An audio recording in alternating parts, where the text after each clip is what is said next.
Hello and welcome to another tutorial from CamiPaige Boutique. I'm Brooke Tannehill and today I'm going to show you how I made this wavy striped full vinyl wrap custom epoxy tumbler. As always, all the products I use will be listed in the description below, and you may even find a coupon code or two that saves you some coin. Also, come join our exclusive Facebook group where you can take advantage of upcoming freebies and giveaways that you aren't going to want to miss. So without further hesitation, let's go ahead and get started. For this design, I wanted to trim the vinyl first. So this printed vinyl is from Peachy Olive Glitters. It is called their Groovy Ghost design. So I just basically trimmed the little excess off that told me what the name of the vinyl was, made a line at the top of the vinyl, and then I am just trimming it here on my scrapbook paper cutter thingamajig that you saw there. Then what I'm going to do is I'm just going to pull back a little bit of the printed vinyl, cut off that backing, and then I am going to line it up with a straight line that I am going to use my ultimate decal guide to create. That ultimate decal guide is available at CamiPaigeBoutique.com, and what it allows me to do is get my vinyl on my cup as straight as possible. Because one thing, if you have done a vinyl wrap before, if you can get that vinyl on there straight as possible the first time around, it definitely sets you up for success. So I create that straight line using the vertical guide on the ultimate decal guide, line my vinyl up, and then I start to apply the vinyl to the rest of the cup. So here I'm just using my felt tip squeegee. This squeegee is actually from AB Design Co. This is my new favorite squeegee. I know there's a ton of them out there, but I really like this one. So I am just using it to push the printed vinyl off of its backing like you see right here. And I am just slowly making my way around the cup. The reason why I do it this way is I have found that it leaves the least bit of a chance of bubbles, and then when I come to the end, I'm just going to use my X-Acto knife and just cut off that excess right there. Once it is all cut off and ready to go, I'm going to push down the edges, and then I'm going to use my vinyl cutter from CamiPaige Boutique just to make sure that I get a nice straight edge at the bottom and then also at the top of the cup, so that way my final layers of epoxy, or just my epoxy in general, really can adhere well to that stainless steel. After that step, I actually did a good portion of this cup on a live. So what I'm using here, this is just pinstriping tape. And I know it's kind of hard to see, but all I'm doing is I am just creating a wavy design with the tape. So you can see there, I'm just going back and forth, and the tape is really like malleable, I guess you could say. So it will lay flat even when you're doing those kind of curved designs. So I get the first wavy line down, and then I come in with the tape and create my next one, kind of following the line that I created before.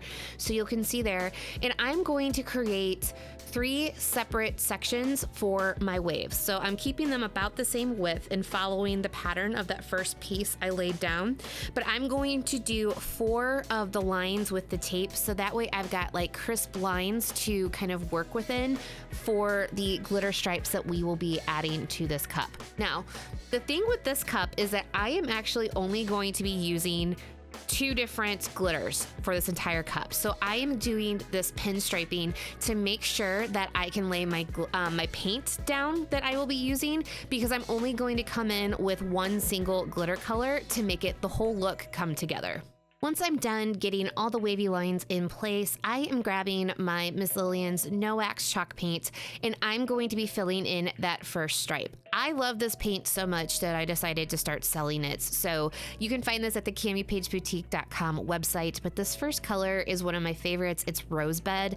It is the perfect light pink, and also this paint has so much pigmentation to it that I only needed 2 coats of paint to cover that black and white check, which is kind of unheard of, but it really covers super well, and it's got self-leveling properties to it, so it doesn't even show paint strokes. I really, really love this stuff, and just if you have a chance, I would definitely try it. So there is that first stripe all painted in. Then I'm going to move on to the next 2 colors. The next color I am going to be using is called Smooth Jazz, and again, this is also from Miss Lillian's No Wax Chalk Paints, and I am going to start filling in that middle stripe. I love this purple so much, and one of the ladies on the live, Miss April, recommended doing the butt this color, so we went ahead and we'll do that in the next couple steps. But again, I'm just painting in that middle stripe with the purple. And one thing I want to call out, now I purposefully wanted to see the printed vinyl pop through the different stripes.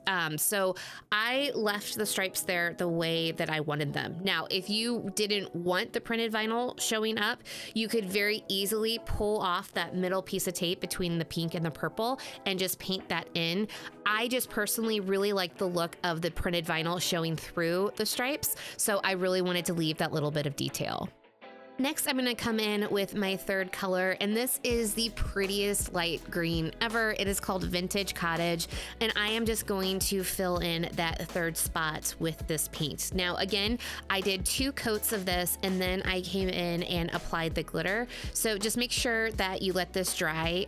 This paint dries within 10-15 minutes just by itself, but you can also speed up the process to super fast if you use your heat gun. So again, put the first coat on, let it dry, then I came in with a second coat, and then it was a time to apply our glitter.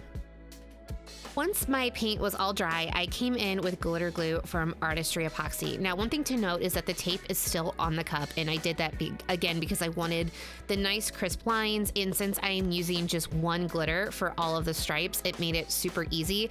You could very easily use different colors of glitter, but I really wanted kind of that muted pastel look, so I wanted to just do one opal glitter over the entire surface of the 3 painted stripes, but please do whatever floats your boat. Something else I wanted to call out is that this whole process I've done in one live. So you can really see just like how easy it is, and it's so cute, and it just creates such great results. So I highly recommend this technique, and it can totally be customized to match any kind of design or color scheme that you're going for.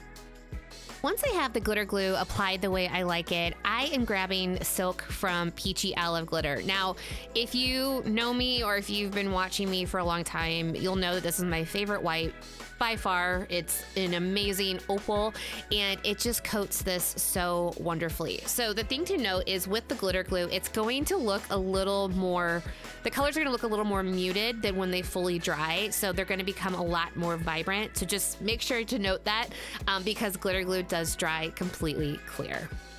After we have that glitter applied to the cup, I'm just going to grab a pair of tweezers and pull off the tape so it does not get glued to the surface of the cup. And then I am going to remove any of the excess glitter with this brush right here, spray seal this twice with Rust-Oleum clear gloss spray paint, and then we're ready to move into the next steps of this cup. After the spray paint is dried, you can really see how vibrant these different colors are over the top of, like, with the paint and the silk over it. So I really wanted to point that out because I promise I didn't lie to y'all. So I am just coming in with a quick coat of Artistry's 1:1 fast sets. I'm using probably about 20-25 milliliters just to make sure that I get a nice healthy coat over those glitter stripes and that it's nice and smooth. So I'm just going to kind of just apply this pretty diligently over the entire surface, making sure that I'm getting any kind of bubbles out of the way, but then also I'm really trying not to contaminate the rest of the tumbler. So you can see here, I'm really focusing on the glitter stripes first. Now we did seal these, so I probably am just being paranoid here, but that's just kind of how I chose to apply the epoxy over the entire surface of the cup. So I apply that, then I let it kind of set up for about 5 minutes after I torch, obviously, like you see here. And then we're going to come in with a amazing kind of chunky opal mix from Peachy Olive Glitter. The name of the glitter actually really reminds me of my husband, just because we make fun of him for being so basic all the time. But it's actually called Basic White Girl, and it has just got a bunch of different cuts of beautiful opals. And all I'm doing is I'm coming in and just sprinkling them over the entire surface of the cup.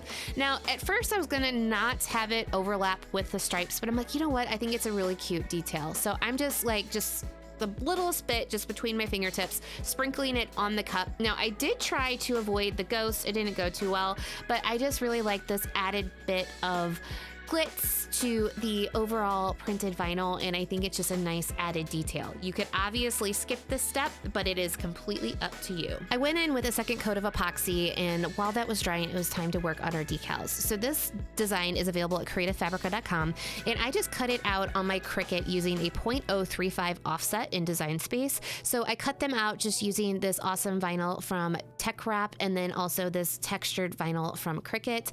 And I like to use my Cricut mat just to layer these, the two vinyls together, because I think it really lines up easy and it makes sure that everything kind of stays in place. I lost my L during weeding, but I found it. And then it was time for me to show you my biggest hack on how I get my decal straight.